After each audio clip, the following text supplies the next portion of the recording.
केंद्र सरकार ration card धारकांसाठी एक ऐतिहासिक निर्णय घेण्याच्या तयारीत आहे। हा बदल विशेषतः अंत्योदय अन्न योजनेच्या लाभार्थ्यांवर जे आहे ते परिणाम करणार आहे।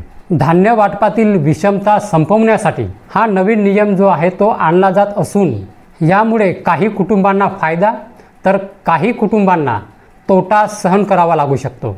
ज्या कुटुंबाकडे ज्यांना अंत्योदयकडून रेशन मिळते, ज्यांचं जे कार्ड आहे रेशन कार्ड आहे ते अंत्योदयचं आहे, त्यांच्यासाठी ही आज महत्त्वाची बातमी आहे।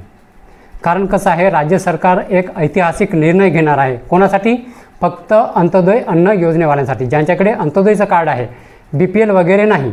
ठीक आहे, BPL जे आहेत ज्यांच्याकडे अंत्योदय जे कार्ड रेशन कार्ड आहे त्यांच्यासाठी हा ऐतिहासिक निर्णय आहे।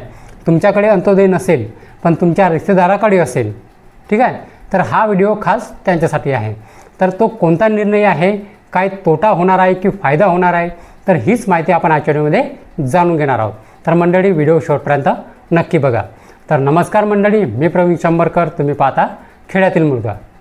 सध्या अंत्योदय रेशन कार्ड असलेल्या कुटुंबांना प्रति कुटुंब 35 किलो धान्य जे आहे ते दिले जाते। या नियमामध्ये कुटुंबातील सदस्यांची जी संख्या आहे ते विचारात घेतली जात नाही। त्यामुळे एका कुटुंबामध्ये 2च सदस्य असले तरी त्यांना जे आहे ते 35 किलो धान्य मिळते आणि त्याच कुटुंबामध्ये 7 किंवा त्याहून अधिक जे सदस्य आहेत ते असले तरीही त्यांना 35 किलो म्हणजे तेवढेच धान्य दिले जाते। ही असमान पद्धत वितरण अनेक कुटुंबावर अन्याय करणारी ठरत आहे। ज्या कुटुंबामध्ये सदस्य संख्या कमी आहे त्यांना गरजेपेक्षा जास्त धान्य मिळते, तर दुसरीकडे मोठ्या कुटुंबांना मिळणारे 35 किलो जे धान्य आहे ते अपुरे पडते। हीच विषमता दूर करण्यासाठी केंद्र सरकारने राष्ट्रीय अन्न सुरक्षा योजनेअंतर्गत काही नियमांमध्ये बदल करण्याची जी तयारी आहे ते सुरू केली आहे। केंद्रीय अन्न मंत्रालयाच्या अहवालानुसार आता प्रति कुटुंबाऐवजी प्रति व्यक्ती धान्य वाटप केले जाईल।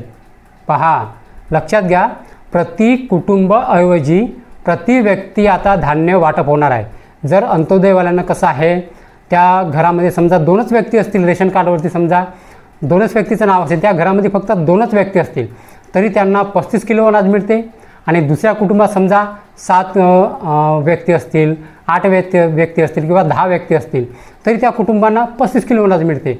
तर हीच जे विषमता दूर करण्यासाठी आहे हा निर्णय केंद्र सरकारने घेतला आहे। कोणता? प्रति कुटुंबाऐवजी प्रति व्यक्ती आता धान्य वाटप केले जाणार आहे। नव्या प्रस्तावानुसार अंत्योदय योजनेतील प्रत्येक सदस्याला 7.5 किलो धान्य मिळणार आहे। सामान्य रेशन कार्ड धारकांना 5 किलो मिळणाऱ्या धान्यापेक्षा हे जे प्रमाण आहे ते जास्त असणार आहे। हा जो नवीन ऐतिहासिक निर्णय आहे तो पुढील वर्षाच्या मार्च महिन्यापासून देशभरात लागू होण्याची शक्यता आहे। या बदलाचा परिणाम देशातील 1,71,00,000 अंत्योदय कार्ड धारकांना होणार आहे। ज्या कुटुंबामध्ये 4 किंवा त्यापेक्षा कमी सदस्य आहेत त्यांना आता 35 किलोऐवजी कमी धान्य मिळणार आहे। मात्र ज्या कुटुंबामध्ये 5 किंवा त्यापेक्षा जास्त सदस्य आहेत त्यांना या नव्या नियमामुळे जास्त धान्य मिळणार आहे।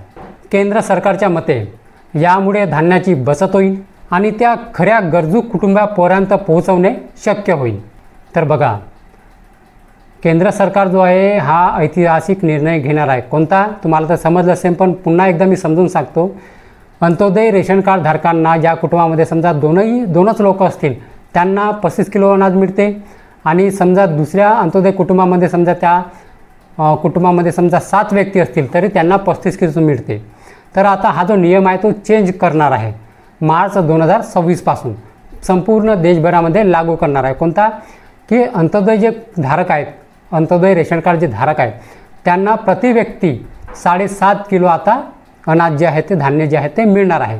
म्हणजे एका कुटुंबामध्ये समजा 2 व्यक्ती असतील तर त्यांना फक्त आणि फक्त 15 किलो जे धान्य आहे ते मिळणार आहे आणि ज्या कुटुंबामध्ये 5 किंवा त्याहून अधिक सदस्य आहेत तर त्यांना प्रति व्यक्ती 7.5 किलो धान्य जे आहे आता मिळणार आहे। तर अंत्योदयवाल्यांसाठी एक खुशखबर पण म्हणू शकता किंवा दुःखद बातमी पण तुम्ही म्हणू शकता। कारण ज्या कुटुंबामध्ये 5 किंवा त्याहून जास्त सदस्य आहेत त्यांना धान्य 7.5 प्रति व्यक्ती मिळायलाच पाहिजे होतं, ठीक आहे। आणि ज्या कुटुंबामध्ये फक्त 2च व्यक्ती आहेत त्यांनासुद्धा 35 किलो मिळते। तर हा जो तोटा आहे त्या कुटुंबांना होणार आहे ज्या कुटुंबामध्ये कमी सदस्य आहेत 1, 2, 3 आणि ज्या कुटुंबामध्ये 3पेक्षा किंवा 5पेक्षा जास्त आहेत त्यांना आता हा फायदा होणार आहे. ठीक आहे. तर हा होता केंद्र सरकारचा ऐतिहासिक निर्णय. हा जो निर्णय आहे मार्च 2026 पासून लागू होणार आहे. तर मंडळी हा व्हिडिओ शेअर करायला विसरू नका. तर मंडळी हीच होती आजची माहिती. तर मंडळी माहिती जर समजली असेल आणि जर व्हिडिओ आवडला असेल तर व्हिडिओला एक लाईक करून माझ्या चॅनलला सबस्क्राईब करायला विसरू नका. तर चला मंडळी अशीच नवीन माहिती आणि योजनाबद्दल माहिती घेऊन भेटूया आपण उद्याला. जय हिंद, जय महाराष्ट्र.